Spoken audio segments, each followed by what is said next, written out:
Je ne sais pas si vous avez des questions ou simplement la tête est pleine.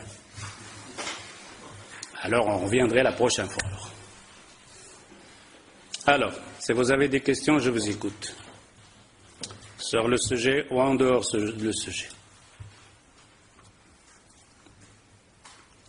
C'est toujours comme ça. Quand on dit qu'il n'y a pas de questions, c'est bloqué. Mais dès que je sors, vous aurez des questions pleines entre vous. Des paniers de questions. Mais là, pour le moment, non, c'est difficile. C'est quoi? Qu'est-ce que je vais poser comme question? Est-ce que ça va être une question bien ou bête ou quoi que ce soit? Yallah, est-ce que vous avez compris de quoi on a parlé? Le but de ce parole, non, tfaddal.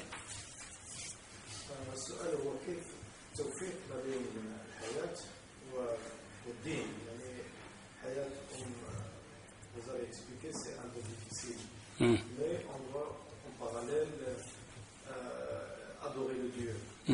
Ça c'est un peu difficile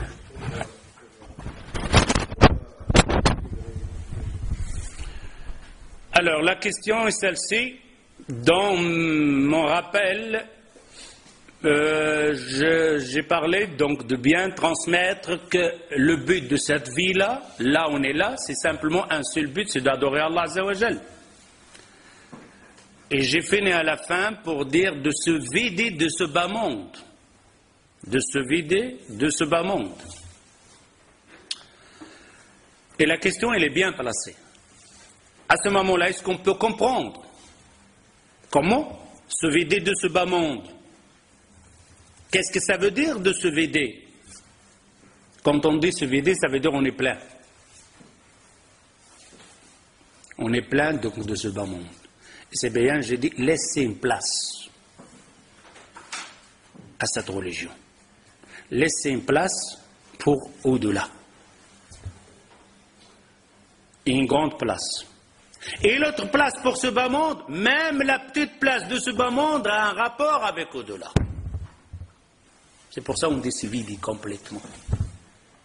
Car quand je dis je vais dormir, ça a un rapport avec l'adoration, oui ou non? Oui. Je vais travailler, ça a un rapport avec l'adoration? Oui. Je me marie, ça a un rapport avec l'adoration pour au-delà? Oui. Je fais des enfants, ça a un rapport avec le rapport au-delà? Oui. J'éduque les enfants, ça a un rapport avec? Oui. Alors, la parole de Allah Azza wa Jal, elle est juste. وَمَا خَلَقْتُ الْجِنَّ وَالْإِنسَ إِلَّا لِيَعْبُدُونَ. Et il dit dans l'autre verset, وَلَا تَنْسَ نَصِيبَكَ مِنَ الدُّنْيَا. N'oublie pas ta part de ce bas monde. Et ta part, c'est quoi? C'est de se marier, d'avoir un plaisir, de manger, de dormir. Mais même ça, cette part de ce bas monde, l'homme ou la personne le plus intelligent, il le fait aussi engager pour au-delà. Il se marie, c'est un plaisir, oui. Écoutez bien le prophète sallallahu alayhi wa sallam. Se marier, ça a un rapport avec ce bas monde, oui ou non? Oui, je me marie, c'est un plaisir de ce bas monde.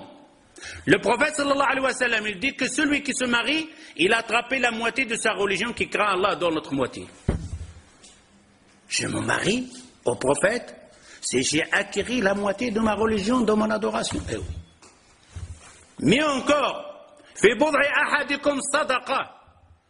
قالوا يا رسول الله أيأتي أحدنا شهوته وله في ذلك أجر؟ قال صلى الله عليه وسلم أرأيتم لو وضعها في حرام أليس عليه وزر؟ قال نعم. قال إذا فهذه بتلك. C'est le prophète sallallahu alayhi wa sallam, il te dit, avoir des rapports avec ton épouse. Quand tu as des rapports avec ton épouse, c'est un plaisir, c'est un envie. Mais tu es récompensé, Allah Azza wa Jal te donne leur récompense parce que tu as eu des rapports avec ton épouse. Vous avez vu, quand on a dit se vider de ce bas monde et de le mettre tout, notre action de A à Z pour Allah, pour au-delà. قل إن صلاتي ونسكي ومحياي ومماتي لله رب العالمين. Oh Mohammed dit, inna salati, ma prière, wa nusuki, ce que je gorge comme mouton, wa mahyai, et je vis, et je meurs pour Allah. Tout. Sans exception. Alors bien comprendre quand on dit se vider ce bas monde, c'est de ne pas se baser sur ce bas monde pour ce bas monde. De prendre de ce bas monde ce que tu as besoin pour au-delà, en dehors de la prière. Alors c'est le prophète sallallahu alayhi wa sallam, il te dit, dans le rapport avec ton épouse, tu es récompensé. Imagine-toi, tu es en train d'avoir des rapports avec ton épouse, et Allah Azza wa Jalla inscrit dans ton livre que tu auras besoin le jour du jugement, hasana. Hasana. Alors les compagnons aussi se sont étonnés de ces hadiths. Ils ont dit au prophète, quelqu'un y a eu des rapports avec son épouse, son plaisir, son shahwa, Allah le récompense. Écoutez bien la réponse, bien comprendre. Il dit, se le remet dans le haram, a eu des rapports dans le zina. Est-ce que leur a un châtiment? Il dit oui. Alors il la met dans le halal. Il est récompensé. Vous avez vu la différence? Pourquoi il est récompensé celui-là? Parce qu'il n'a pas été au haram. Alors, quand on dit comment faire avec ce bas monde, c'est de prendre de ce bas monde. Premièrement, ça ne doit pas être le tracas, le majeur tracas, ce bas monde. Tracas de la voiture, tracas, etc., ça doit être minime. Mais on ne peut pas en passer. On était dedans.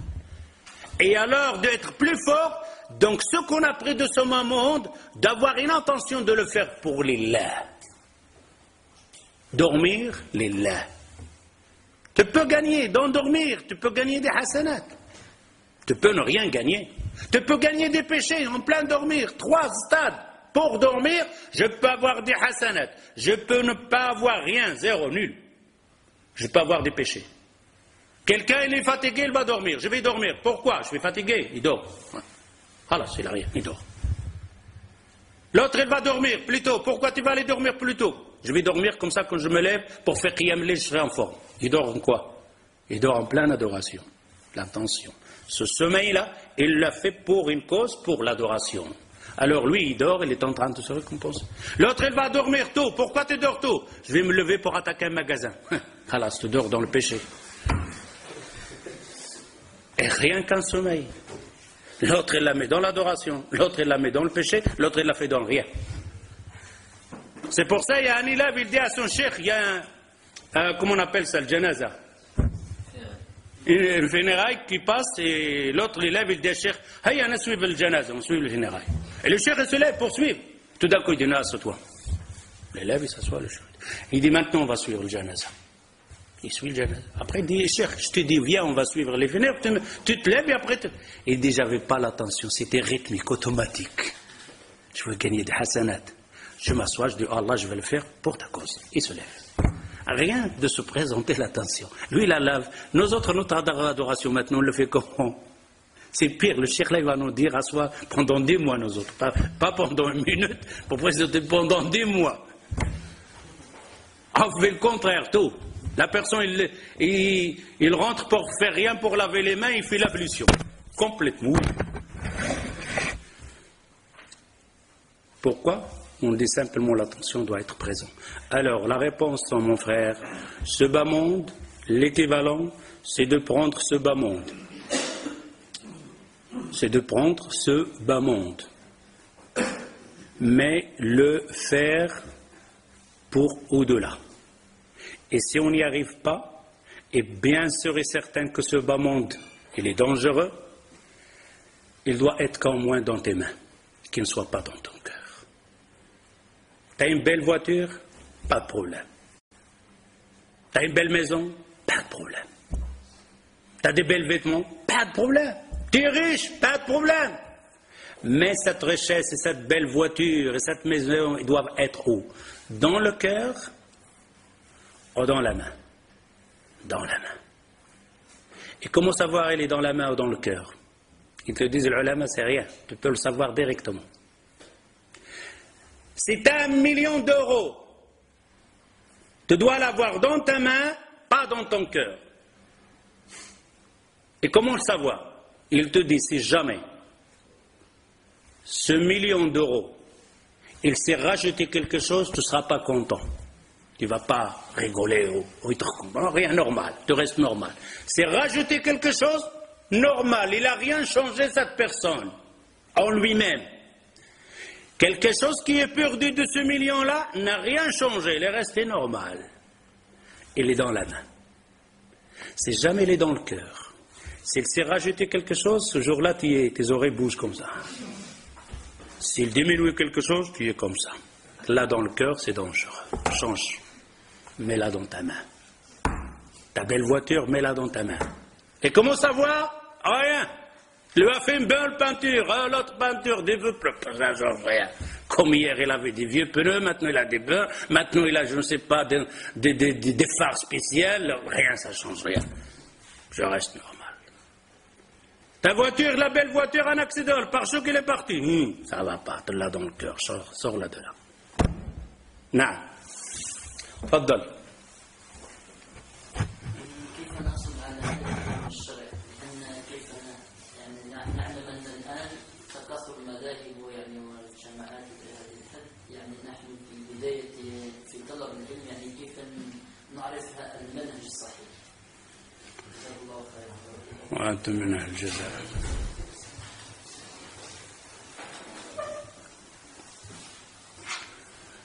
Alors, la question est celle-ci. Alors, comment on peut savoir le bon chemin dans toute cette divergence, dans toutes ces fatwas paraboliques, Internet, etc., les mosquées, des chouyours à l'Internet, t'en as par des centaines, des kilos, tu peux prendre ce que tu veux, tac, tac, et t'en as le fatwa, etc., mais chacun ce qu'il dit. Et alors, comment s'y trouver dans tout ça? Ça, ce sont bases. La première chose, ce qu'on a dit, regarde ton cœur. Le cœur, ce bas monde, ces plaisirs de ce bas monde, tu les as dans ton cœur ou dans tes mains? On revient à la question. Si jamais ton cœur il est rempli, que cette voiture tu l'as dans le cœur, que ces plaisirs de ce bas monde tu l'as dans le cœur, tu ne peux pas, tu n'y arriveras pas, tu n'y apprendras pas. Allah Azza wa Jal te donnera rien du tout. Pourquoi? Tu as passé la vie de ce bas monde avant la vie de au-delà. Tu n'auras rien. Première, ne cherche pas l'ulama, les divergences, le partage, l'internet, oublie tout ça. Car on entend nous autres tout ça aussi. Par contre, si tu as fait passer le au-delà avant de ce bas monde, n'ayez pas peur, ne crains personne, ne crains les fatwas ni rien, car Allah Azza wa Jal ne va pas te laisser. C'est pas possible que dans ton cœur, tu n'y arrives pas à dormir, tu penses qu'à ça. Ton tracas majeur, c'est au-delà. Quand je serai dans ma tombe, est-ce qu'Allah il a accepté ma prière? Est-ce qu'Allah Azza wa Jal il a accepté mon jeûne? Tu as des larmes, tu as peur qu'Allah Azza wa Jal n'a pas accepté tes actions. Allah Azza wa Jal il te laisse pas comme ça. Tu pleures, oh Allah Azza wa Jal, celui-là il dit halal, celui-là il dit haram, lequel est Allah? J'ai peur de tomber, j'ai peur que je vais me rater le chemin. Allah Azza wa Jal ne te laissera pas. In ya'lamillahu fi qulubikum khayran yu'tikum khayran. Quand Allah Azza wa Jal va sentir dans ton cœur ce tracas de ce au-delà, eh bien, il mettra devant toi que des chouyours qui t'emmèneront vers le paradis. Jamais tu auras un shir. Au contraire, même s'il y a quelqu'un qui va te ramener une fausse fatwa, une seconde après, Allah Azza wa Jal te corrigera cette fatwa par quelqu'un d'autre avec dalil et argument. D'ailleurs, il ne le mettra même pas dans ton chemin. Même si toi tu veux le rencontrer, tu ne le rencontreras pas. Ce faux cher, ce mauvais cher, cette faux fatwa, tu ne l'auras pas, il ne sera pas craint dans ton cœur. Rien à faire. Pourquoi? Parce qu'Allah Azza wa Jal, il a compris, enfin, ce n'est pas compris, c'est nous autres qui disent. Allah Azza wa Jal, maintenant il sait ce qui est dans ton cœur, le khayr. Allah Azza wa Jal te donnera que le khayr. In ya'lamillahu fi qulubikum khayran, yu'tikum khayran. Après, ça reste. Au deuxième stade, les ulama, on ne peut pas dire la personne lui-même, il va dire l'ulama. Parce que le chiite, il va te dire, le grand alim, c'est son chiite. C'est stani. Rien à faire. C'est un am, une personne am. L'autre, il va te dire, non, c'est le Qardawi, l'autre, c'est Amr Khalid, l'autre, c'est l'Albani, l'autre, c'est Membaz, etc. Dans cette champ de bataille, tout, qu'est-ce que tu vas sur? Chacun, il dit, bah, c'est le meilleur. Là, c'est là dans son cœur un bien, il cherche vraiment la vérité. Ce n'est pas quelqu'un qui veut imiter simplement le madhab. Allah Azza wa Jal mettra dans son chemin quelqu'un qui va lui donner les arguments. Et nous, les musulmans, on dit argument, dalil. Alors la première, après, quand on se base, quand on met tous nos efforts sur Allah Azza wa Jalla, on dit, oh Allah, guide-nous dans ce chemin. Après, nous autres, on fait un effort de dire, donne-moi le dalil de l'kitab et sunnah. Un hadith authentique, un verset qui est toujours authentique, comme ils l'ont compris les compagnons du prophète sallallahu alayhi wa sallam, comme ils l'ont compris les tabi'in et tabi'at tabi'in. Donne-moi cette compréhension. C'est pour ça Allah Azza wa Jalla dit fas'alu ahla adh-dhikri in kuntum la ta'lamun. Il n'a pas déposé la question aux ulama. Il n'a pas dit dans le verset poser la question aux savants. Fas'alu ahla al-ilm. Non. Ahla adh-dhikri. Posez la question aux gens de dhikr. Dhikr c'est quoi? Al-Qur'an wa Sunnah. Pourquoi je pose la question à al-dhikr? Car lui va te répondre d'après le kitab ou le sunnah. Lui, Ahl al-Dhikr, c'est les gens qui mangent, qui boivent avec le kitab ou le sunnah. Et quand tu lui poseras la question, il va te ramener de le kitab ou le sunnah. Alors à ce moment, où nous autres, on n'a pas de le madhab, il n'y a pas à suivre le madhab, ou de qallid le madhab, le maliki, ou le shafi'i, ou le hanafi, ou le hanabali, ou le zahiri, il n'y en a pas de ça. Il y a un seul de suivre, c'est le prophète sallallahu alayhi wa sallam. Il n'y a pas à suivre ni Cheikh Membaz, ni Cheikh Al-Qardawi, ni Al-Uthaymin, ni Al-Albani, ni Muqbil, ni Al-Abbad, ni Al-Sheikh. Il n'y a rien de tout ça. Ceux-là, c'est des gens, on se base sur eux d'après comment ils vont nous expliquer le verset. Mais lui-même, ce n'est pas un argument en soi-même.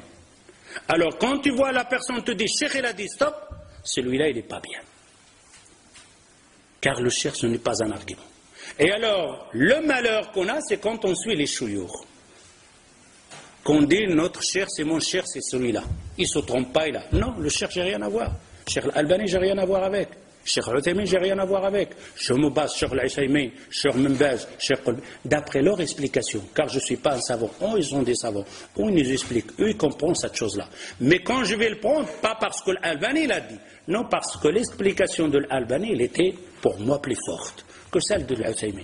Alors je prends celle de l'Uthaymin parce que, d'après ce qu'Allah Azza wa Jalla m'a donné comme cerveau de réfléchir, et j'ai demandé à Allah Azza wa Jalla de me montrer le chemin de cette divergence, j'ai compris que la vie de l'Uthaymin ici, il est plus fort. Ici c'est Cheikh Muqbil, ici c'est Cheikh Fulan, ici c'est Cheikh Fulan. Et à ce moment-là, je suis où il y a l'argument le plus fort. Et c'est comme ça que je me libère de toute cette champ de bataille, de tous ces fatawas. Non. خلاص نكتفي بهذا القدر ولا تفضل. كيف تكون يعني لدينا الرغبه لطلب هذا العلم لان احيانا ياتينا الشيطان يعني الوسواس يعني ما يمنعنا لطلب هذا العلم لسبيل العمل او اولاد. Alors, ce qui nous donne l'effort ou la force donc d'aller chercher cette connaissance, c'est de le comprendre, le sens de ta vie sur ce bas monde, comme j'ai dit au départ. Premièrement, c'est de passer donc de stade de dire c'est un choix, je veux le faire. Non, ce n'est pas un choix, c'est une obligation. Alors c'est simple, on se pose la question, on dit est-ce que tu peux ne pas prier? Non. Tu as compris comment la prière? Obligatoire ou surrogatoire? La prière, obligé ou pas obligé? Le pèlerinage obligé, tu as compris que c'était obligé la prière? الظهر il est obligé, l'asr il est obligé, non. S'il est obligé, le shaitan ne peut pas te dire que ce n'est pas obligé. Est-ce que tu peux avoir dans ta tête ce n'est pas obligé d'or l'asr al-maghrib? Non.